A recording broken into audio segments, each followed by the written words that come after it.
শুভ সকাল বন্ধুরা। অপর্ণা ক্রিয়েশনে তোমাদেরকে জানাই অনেক অনেক শুভেচ্ছা আর আমার মন ভরা প্রাণ ভরা ভালোবাসা। আশা করি সবাই ভালো আছো। ভিডিও দিতে পারিনি, খুব অসুস্থ ছিলাম। এত গরম পড়েছে যে আমি পাগলের মতো হয়ে গেছি, শরীর পুরো অসুস্থ হয়ে পড়েছি রান্নাঘরের গরমে। তারপরে কালকের থেকে একটু সুস্থ আছি, কালকে সকাল থেকে। তাও ভিডিও সেভাবে করতে পারিনি, অল্প স্বল্প কিছু ভিডিও করেছি, কিন্তু ওই অল্প সময়ের ভিডিও করে তো আর সেটা তোমাদেরকে দিতে পারি না। তো সেটাও হয়তো আমি পোস্ট করব, নিশ্চয়ই করব, যতটুকু পেরেছি করেছি। আর একটু সুস্থ হতেই ঘর পুরো এলোমেলো করে নিয়েছি একটু। এই যে তোমরা দেখো, এই দেয়ালটাতে আলমারিটা ছিল আমার। তোমরা হয়তো এর আগের ব্লগে তোমরা দেখেছো, খেয়াল করেছো, যারা দেখে থাকো আমার ভিডিও। তো এখানে আলমারিটা আমি সরিয়ে দিয়েছি, দিয়ে এই ঘরে এই যে নিয়ে চলে এসেছি, তোমাদেরকে দেখাচ্ছি। এই যে এটা আমার ঠাকুর ঘর, আর ঠাকুর ঘরের সিংহাসন সব কিছু আমি সরিয়ে দিয়েছি। এই যে এপাশে নিয়েছি, ওই পাশে ট্রাঙ্কটা নিয়েছি, ট্রাঙ্কটা এই পাশে ছিল, ওই পাশে নিয়েছি। আর একটু এলোমেলো করেছি আর কি ঘরের, কারণ কেন করেছি সেটাও বলছি তোমাদেরকে। আর আলমারিটা এখানে নিয়েছি, কেমন হয়েছে বলো। আরেকটা আলমারি আমার শ্বশুরমশাইয়ের আছে, সেটা রং করব। অনেক দিনের পুরনো আলমারি, কিন্তু আলমারির এখনকার যে আলমারির কোয়ালিটি তার তুলনায় অনেক অনেক ভালো। 30-40 বছর আগেকার আলমারি। ওটা অনেকে বলেছিল বিক্রি করে দাও বা কাউকে দিয়ে দাও, তো আমি দিলাম না, কারণ আমি একটা মায়ায় জড়িয়ে আছি ওইটার সাথে। যেহেতু পুরনো, আমার কর্তামশাইও তাই বলেছে, না ওটা আমি রিপেয়ার করার কিচ্ছু না, খালি রং করতে হবে। এত সুন্দর আলমারিটা, তো ওটা রং করে এইখানটা এনে রাখবো। আর দেয়ালটা অনেক দিনের পুরনো আমার বাড়ি, যেহেতু শ্বশুরমশাইয়ের বাড়ি, এটা ঘর, এটা দেয়ালটা ভীষণ পুরনো অনেক দিনের। তো এই কারণে আমাকে এই দেয়ালটা একদম নষ্ট হয়ে গেছে। দেখো ড্যাম্প পড়ে কেমন হয়ে গেছে, তোমাদেরকে একটু কাছে থেকে দেখাই। কি বিচ্ছিরি অবস্থা দেখেছো, রং চটে চটে যাচ্ছে। এই রং যে খুব বেশি দিন হয়েছে করেছি তা নয়, খুব ভালোভাবে রং আমি করিনি। আমি একটা অন্য ঘরে ছিলাম ওপাশে, তো সেখান থেকে আমি শ্বশুরমশাই মারা যাওয়ার কিছুদিন আগে আমি এই ঘরে শিফট হই। তো কোনো রকম আমি একটু রং টং করে এসেছিলাম, কারণ আমার মেয়েটাকে বিয়ে দিতে হবে বলে। তো সেই কারণে আমি সেভাবে রং করিনি, পরে আবার ভালোভাবে করব রং। আগে এই জায়গাটা ঠিক করব। আলমারিটা থাকে তো ওখানে, আর এই দেয়ালটা পুরো ড্যাম্প হয়ে গেছে, তার জন্য আলমারিটা সরিয়ে দিয়েছি। তার আলমারিতেও প্রবলেম, এতে ক্ষতি হচ্ছে আমার আলমারিটা। কি হয়েছে, অনেক জং বেরিয়ে যাচ্ছে, তা এই জন্য আলমারিটা এখান থেকে সরিয়ে দিলাম, এটাই হচ্ছে কারণ। তারপরে দেয়াল ঠিক করব। এখানে বললো, মিস্ত্রিকে ডেকেছিলাম, বলল যে টাইলস বসিয়ে দিতে। অনেক দিনের পুরনো দেয়াল, এ তো আর ভাঙবো না, আমি পুরনো বাড়ি যেরকম আছে সেরকমই রাখবো। তো এটাতেই একটু টাইলস বসিয়ে নিতে বলেছে। ওই জায়গাটা কীভাবে একটু টাইলস বসিয়ে দেবে, তাহলে ঠিক হয়ে যাবে। যাক, সে তো পরের কথা। সেজন্য ঘর বাড়ি একদম এলোপাথারি হয়ে গেছে। আলমারি থেকে তো সব বের করে ফেলেছিলাম কালকে, শাড়ি জামা কাপড় সব কিছু বের করেছি। সেই সকাল থেকে রাত্রি 11টা-12টা পর্যন্ত আমার এই চলেছে, কোনো রকম রান্না খাওয়া করেছি। তারপর কর্তামশাই টুকিটাকে একটু হেল্প করেছে, ওই আলমারিটা এই ঘর থেকে ওই ঘরে নিয়ে যাওয়া, এই একটু টানাটানি, এগুলো জিনিসপত্র এই। আর সেই জন্য ভিডিও সেভাবে আমি করে উঠতে পারিনি একদম ঠিকঠাকভাবে। আর আজকে তো না করলেই নয়, কারণ একদম ভিডিও করা যদি বন্ধ করে দিই তাতে কী করে চলবে। অসুস্থ করে তো আমি ভিডিওই করতে পারি না, আর তোমাদের সঙ্গে আমি এক হতেও পারি না, সামনাসামনি হব, কথা বলবো। আর দেখো এই যে বিছানা কী হয়ে রয়েছে, এখন বিছানাটা গুছাবো। আর ওদিকে কর্তামশাই জোগাড় করছে, একটু মাংস চিকেন নিয়ে এসেছে, বলছে তুমি মাংসের ঝোল ভাত করো না, আর একটু করবো, আরেকটা জিনিস করব, সেটা রান্নাঘরে গিয়েই তোমাদেরকে বলছি। তা এদিকে একটু গুছিয়ে নিই, তারপর তোমাদের সাথে আবার আসছি, আমি দেখা করছি, কথা বলছি।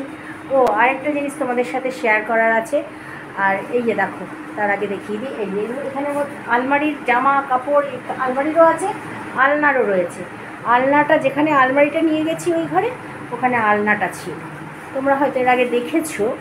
এই যে ওখানটায় আমার আলনাটা ছিল, একটু ওলটপালট করে দেখেছি, তাহলে কি হয় মাঝে মাঝে একটুখানি না এদিক থেকে এদিকের জিনিস ওদিকে নিলে না মনটাও ভালো লাগে, একটু চেঞ্জ হয় ঘরের সব কিছু আর কি, ভালো লাগে আর কি। আর কিছু না, আমার ঘরে যে একেবারে অনেক অনেক ফার্নিচার আছে, মানে আসবাবপত্র যে প্রচুর আছে তা নয়, পুরোনো দিনেরই সব, সেগুলোকেই আমি একটু গুছিয়ে গাছিয়ে রাখার চেষ্টা করি। আর যাই হোক, এই আলনার জামা কাপড় এখানে টাল হয়ে রয়েছে, সেটা গোছাবো রান্না করে এসে, কারণ এখন যদি আমি রান্না না করি অনেক দেরি হয়ে যাবে, 10টা বেজে গেছে, 10:30 বাজে। আর আরেকটা যেটা তোমাদের সাথে শেয়ার করছি, দাঁড়াও দেখাচ্ছি। এই যে এই ঘরটা দেখো চেঞ্জ করেছি, এখানে একটা ছোট্ট তক্তপোষ যেটা ছিল সেটাকে সরিয়ে দিয়েছি, আর ছোট তক্তপোষটা সরিয়ে দিয়ে এখানে আমার একটা বড় তক্তপোষ ছিল ওই পাশের ঘরটাতে, ওটাও আমার শাশুড়ি যে ঘরটায় থাকতো আগে, সেই মানে যে ঘরটা আর কি লাস্ট থেকে গেছে, ওটা আমার পুরনো বাড়ি, ওটাতেই আমি আগে থাকতাম এই ঘরে আসার আগে। তো লাস্টে ওই ঘরটাতে আমার শ্বশুর শাশুড়ি থাকতো। তো ওইখানে এই তক্তপোষটা না পড়ে পড়ে নষ্ট হচ্ছে, তার সাথে ছিল জাজিম এবং গদি মানে তোষক, সব নষ্ট হয়ে যাবে না, তাই জন্য নিয়ে চলে এসেছি, এখানে পেতে দিয়েছি। কেমন হয়েছে তোমরা অবশ্যই বলো, একটু চেঞ্জ করে দিলাম সব কিছু, ভালো লাগছে। মানে আমার এটাকে ব্যালকনিও বলা যায়, আবার আমার বারান্দাও বলা যায় আছে, খালি জানলায় পাল্লাটা দেইনি, সেই জন্য আমি বলি খোলা বারান্দা। এই তো এইভাবে সাজিয়েছি, কেমন লাগছে অবশ্যই কিন্তু তোমরা আমাকে বলো। এইভাবেই আর কি, আর কি আছে, মধ্যবিত্তর সংসার এইটুকু দিয়েই আর কি সন্তুষ্ট থাকি। আর এই যে ঘর তো এলোপাথারি হয়ে রয়েছে, আর মেয়ের ঘরটাও একটু দেখিয়ে দিই, এটাও এলোপাথারি হয়ে রয়েছে, অন্ধকার ঘর, তবু তোমাদেরকে একটু দেখিয়ে দিলাম। এই ঘরটার মধ্যেও সব জিনিসপত্র এনে টাল করেছি, কোথায় গেল সুইচ, এই যে সব টাল করেছি, এখানে আলমারির জামা কাপড়, আলনার জামা কাপড় সব রয়েছে, এগুলো এই পর্দা খুলে ফেলবো, বালিশের কভার টভার সব খুলে ফেলেছি, কালকে বললাম না ঘর বাড়ি পুরো ওলট পালট হয়ে গেছে সব। তো সেগুলোকে আমি এখন ঠিকঠাকভাবে গোছাবো, তবে রান্না করে এসে কর্তামশাই বললো রান্নাটা করে নাও, রান্নার সময় এই কাজ করতে যেও না, তাহলে কোনোটাই হবে না। তাই চিন্তা করলাম না রান্নাটা করে আসি, তোমাদেরকে একটু দেখিয়ে দিলাম। এই তো আমার সব ছড়িয়ে ছিটিয়ে নিয়ে বসেছি, তার মধ্যে তো রয়েছে কাচা ধোয়া করা, বাসন মাজা, রান্না করা, তাই এত কাজের চাপ। এরপরে আবার গাছ লাগাচ্ছি, বর্ষা চলে এসছে, সেই কারণে টুকিটাকি কিছু ফুলের গাছ লাগাচ্ছি, এই জন্য একটু দেরি হয়ে যায়, তাই জন্য কর্তামশাই বললো রান্নাটা সেরে নাও, তারপরে এইসবে হাত দাও, ধীরে সুস্থে এগুলো করো। তো ঠিক আছে বন্ধুরা,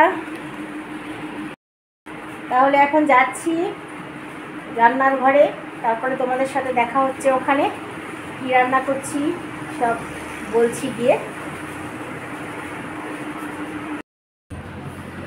এই যে চলে আসলাম রান্নাঘরে, এই যে লাউ শাক নিয়ে এসেছে আজকে, আর এই কটা গোটা রেখেছি, এটা দিয়ে কিছু একটা করার ইচ্ছা আছে, গোটা গোটা রাখতে বলেছিলাম। আমাদের কর্তামশাই এনেই আমি ওদিকে কাজ করছি, এদিকে কাটতে বসে গেছে বাবু, এই যে কেটে দিয়ে গেছে, আজকে আমাকে সব জোগাড় করে দিয়ে গেছে, বাড়িতে থাকলে করে দেয় মোটামুটি, বলতে হয় না। তারপরে দেখেছে ঘর সব ওলটপালট হয়ে গেছে, সব একদম ঘরের ছড়িয়ে ছিটিয়ে নিয়ে বসে আছি আমি, গুছাতে হবে আমাকে সবই।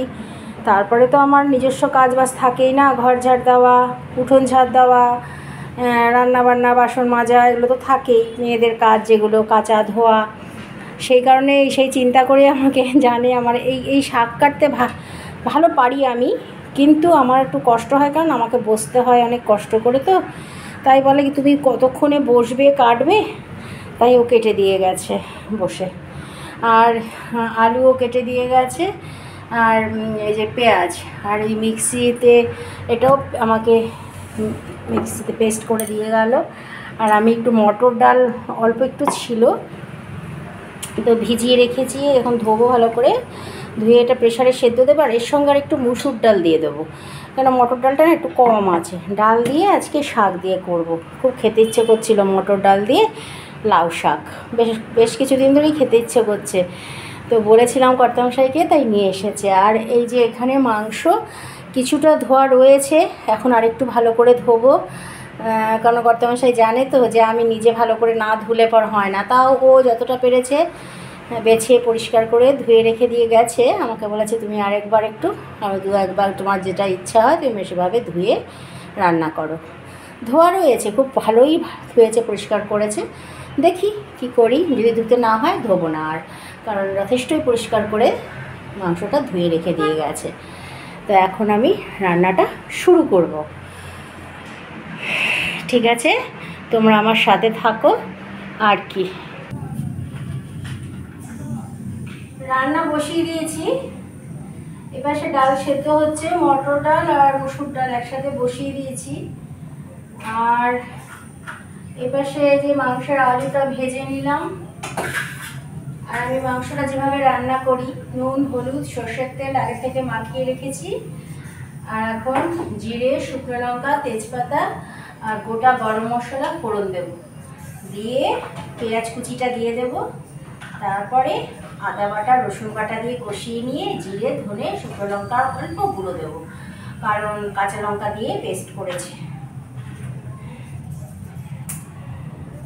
একটা লবঙ্গ খুঁজে পাই না, দারচিনি আর হচ্ছে এলাচ, এই রয়েছে সম্বল এখানে।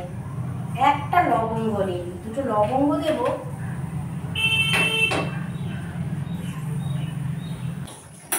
কোথাও লবঙ্গ পেলাম না, যে অন্য কোথাও আছে নাকি খুঁজতে গেছিলাম।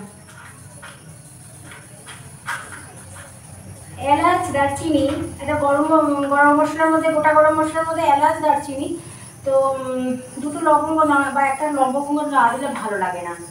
হ্যাঁ, একদমই নেই। যাকে কি করবো,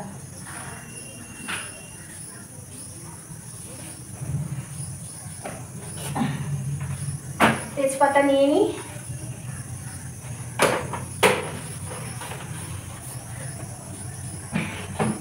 এই তেজপাতাটা না খুব সুন্দর সেন্ট। আমাদের পাশে বাড়ির কাকিমা, যে কাকিমা আমাকে এঁচড় দেয়, সেই কাকিমাদের বাড়িতে অনেক গাছপালা রয়েছে, তেজপাতা গাছও আছে। তেজপাতা কিনতে হয় না আমাকে, এত সুন্দর সেন্ট না। ওগুলোকে আমরা শুকিয়ে নিই, আমাদেরকে এরকম বড় বড় ডাল দিয়ে দেয়, আমরা শুকিয়ে নিই সবাই, এই পাড়া দিয়ে মোটামুটি সবাই। কাকিমার বাড়ির তেজপাতাতেই আমাদের হয়ে যায়, পরিষ্কার বেশ, শুধু ফ্রেশ, নিজেদের গাছের তো কোনো অসুবিধে নেই। ঠিক আছে, রান্নাটা চাপিয়ে দিই। আর কি করবো, কিছু করার নেই, লবঙ্গ পেলাম না।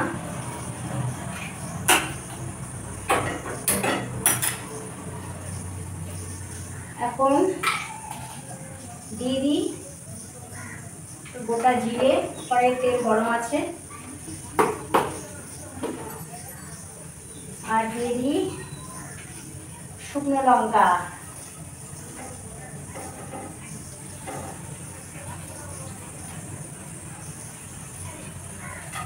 সব দিয়ে দিলাম মশলা, জিরে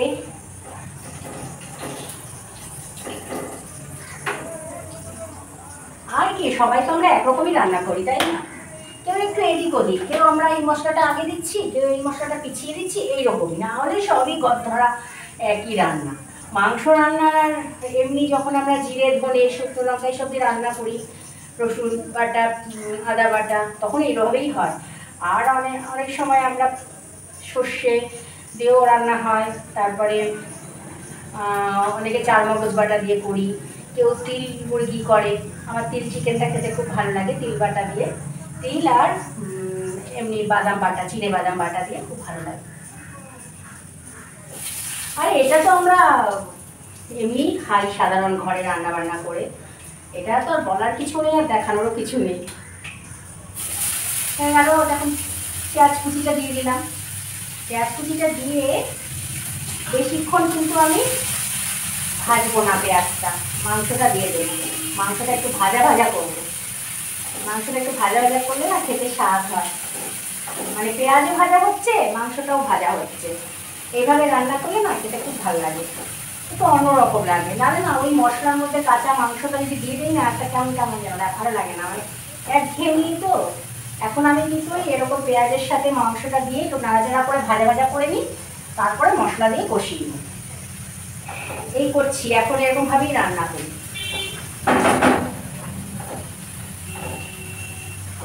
ঠিক আছে, পেঁয়াজ ভাজা মতো থাক, এই কত পেঁয়াজ পড়ে গেছে, ওটা থাক। তারপরে আর এখানে তো রসুন আর আদা কটা মশাই পেস্ট করে রেখে গেছে, আর ওই জিরে গুঁড়ো, ধনে গুঁড়ো, লঙ্কা গুঁড়ো ওই একটা মাপ মতো দিয়ে দেবো, হয়ে যাবে রান্না। আর এদিকে ডাল সেদ্ধ বসিয়ে দিয়েছি, হয়ে এসছে। বাবা বন্ধ করে দিই। একবার তো সেই সিটি এখানটাতে ডাল ঢুকে গিয়ে সেই আমার তো মানে সিটি হচ্ছে না, বুক কেঁপে উঠেছে যে বাস্ট না করে। নেহাত ISI মার্ক দেওয়া, তাই জন্য অতটা ভয় লাগে না। এর আগে তো একটা প্রেশার কুকার বাস্ট করেছিল। তো যাই হোক, প্রেশার কুকার বাস্ট করেনি, মানে ঢাকনাটা খুলে একদম বেরিয়ে গেছে। তারপর থেকে আমার প্রেশার কুকারে কিছু করতে গেলেই ভয় লাগে, একটা আতঙ্ক এসে যায়, মানে যাদের ভয় তাদেরই এরকম আতঙ্ক এসে যায়। নাহলে ততদিন তো খুব ভালোভাবে রান্নাবান্না করেছি, কোনো ভয় ডর ছিল না কোনো দিনই। তো এখন একটু না, যখনই দেখি যে সিটি হচ্ছে না তখন না ভয় লাগে, আর বিশেষ করে ডাল সেদ্ধ বসালে, মটর ডাল, ছোলার ডাল। তো যাই হোক, এখন মনে হচ্ছে আমার হয়ে গেছে সেদ্ধটা, থাক এখন, পরে দেখা যাবে। এরপরে তো ওই যে শাক এখনো ধোয়া হয়নি, ডালটা সেদ্ধ রইল, থাক। তারপরে আমি ডালটা ফোড়ন দেবো। এখন মাংসটা দিয়ে একটু ভাজা ভাজা করে নিই। ঠিক আছে বন্ধুরা, রান্না বান্না করে নিই, আবার তোমাদের সাথে দেখা হচ্ছে। আর কি রান্না, এই তো ডাল করবো, মটর ডাল আর মুসুর ডাল মিশিয়ে বললাম তোমাদের, ওই লাউ শাকটা দিয়ে করবো। আর এই পাতাটা রেখে দিয়েছি, দেখি কি করে কর্তামশাই, বাটা খাবে না সেদ্ধ খাবে। লাউ শাক খেতে খুব ভালোবাসে, আমিও ভালোবাসি। এবার এই পাতাটা দিয়ে কী করবে আমাকে কিন্তু কিছু বলেনি, তাই আমি কিছু করলাম না। একদিনে এত কিছু তো আর খাওয়া ভালো না, একদিন তো মাংস হচ্ছে, তার মধ্যে আবার শাক, সেই জন্য এটা কী করবে আমি জানি না, রেখে দিই এখন আপাতত। আর এখন আমি এটা রান্না করে নিই, ডাল আর এটা একটু করবো, আর পারলে একটু আলু ভাজা করবো, আর কিছু করবো না, ব্যাস। গরমে আর ভালো লাগছে না, ওদিকে সব পড়ে রয়েছে, ওগুলো গুছাতে হবে, এই এক চিন্তা রয়েছে মাথায়। যতক্ষণ না ঘরে কোনো কিছু না গোছানো হচ্ছে, মানে রান্নাটাও যেন ঠিকঠাক মতো করতে ইচ্ছা করছে না। তোমাদেরকে একটু ফ্রন্ট ক্যামেরায় দেখিয়ে দিচ্ছি যে এই যে মাংসটা দেখো কি সুন্দর লাল লাল হচ্ছে না, এই দেখো পেঁয়াজের সাথে মাংসটাও ভেজে নিচ্ছি, একটু লাল লাল একটা বেশ ভাজা ভাজা হচ্ছে। মাংসটা একটু ভাজা ভাজা হলে না খেতে খুব ভালো লাগে। এটাই আর কি, তোমাদেরকে তো দূর থেকে দেখালাম, কাছ থেকে তো দেখালাম না, যার জন্য ভাবলাম না একটু কাছ থেকে বন্ধুদের দেখিয়ে দিই এইভাবে রান্না করি। পেঁয়াজটাও বেশ ভাজা হচ্ছে এই দেখো, আর মাংসটাও তার সাথে চিকেনটাও ভাজা হচ্ছে। এভাবে ভেজে এখন এই মশলাটা দিয়ে দেবো। এই যে প্রথমে এইটা দেবো, এই যে এটা ফ্রন্ট ক্যামেরায় দেখাচ্ছি কেন, আমার না ব্যাক ক্যামেরাটা একদম ভালো না গো, ছবি ভালো আসে না, এই জন্য তোমাদেরকে এভাবে দেখিয়ে দিতে হচ্ছে। যাই হোক, এই যে এখন হয়ে এসছে ভাজা ভাজা মোটামুটি, আর একটুখানি করবো, তারপরে এই মশলা এটা দিয়ে একটু প্রথমে পেঁয়াজ, আদা বাটা, রসুন বাটাটা দিয়ে একটু কষিয়ে নেব, তারপরে জিরে গুঁড়ো, ধনে গুঁড়ো, লঙ্কা গুঁড়ো দিয়ে দেবো, ব্যাস হয়ে যাবে। ততক্ষণে ওই পাশে একটু জল গরম বসিয়ে দিই, তাহলে তাড়াতাড়ি হয়ে যাবে আর একটু। ঠিক আছে, রান্নাবান্না একবারে কমপ্লিট করে বন্ধুরা তারপর তোমাদেরকে দেখাবো, ঠিক আছে। হয়ে এসছে মাংস রান্না, আর ওদিকে ঢাকাটা খুলে দিয়েছি প্রেসারে, ডালটা ফুটছে। বাবা আমার ভয় করে ভীষণ, ফুটুক আর একটু ফুটবে, তারপরে আমি শাকটা ফোড়ন দিয়ে দেবো। আর যাই হোক, মাংস রান্না হয়ে এসেছে, আর কিছু হয়েছে, মাজা হয়ে গেছে, ওগুলো ধুয়ে নিলেই হয়ে যাবে ব্যাস। আর রান্নার পরে কড়াইটা আর প্রেশার কুকারটা মেজে নেব, এই তো আর কি। ঠিক আছে, রান্নাবান্না করে নিই, তারপরে একবারে তোমাদের দেখিয়ে দিচ্ছি। আর তো দেখানোর কিছু নেই, ভাত, এই ডাল করব শাক দিয়ে, আর এই মাংস, তবুও দেখাবো।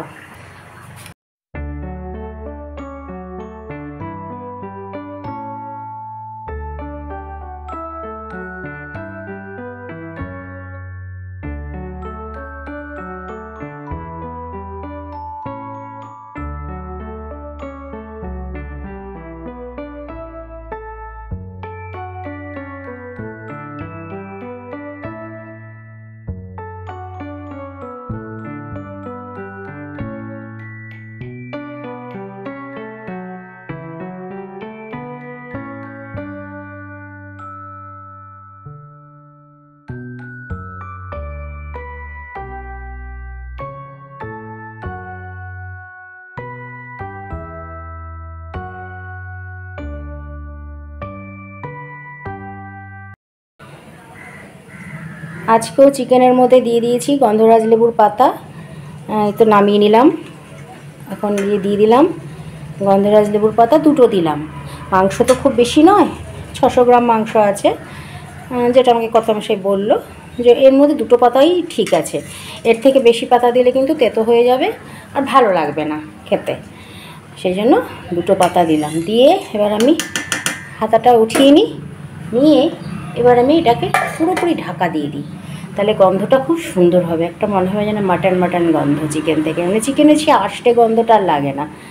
এভাবে করো বন্ধুরা, তোমরা এভাবে খেও, করে হয়তো অনেকেই করে খাও, তবুও বলছি খুব ভালো লাগে। সে চিকেনের একঘেয়েমি গন্ধ, একঘেয়েমি সেই গরম মশলা, তারপরে একটা আস্তে আস্তে গন্ধ, যতই গরম মশলা দেই না কেন, এই গন্ধরাজ লেবুর পাতা দিলে বেশ সুন্দর একটা আলাদা যেন একটা স্বাদ হয়, আর গন্ধটাও খুব সুন্দর হয়।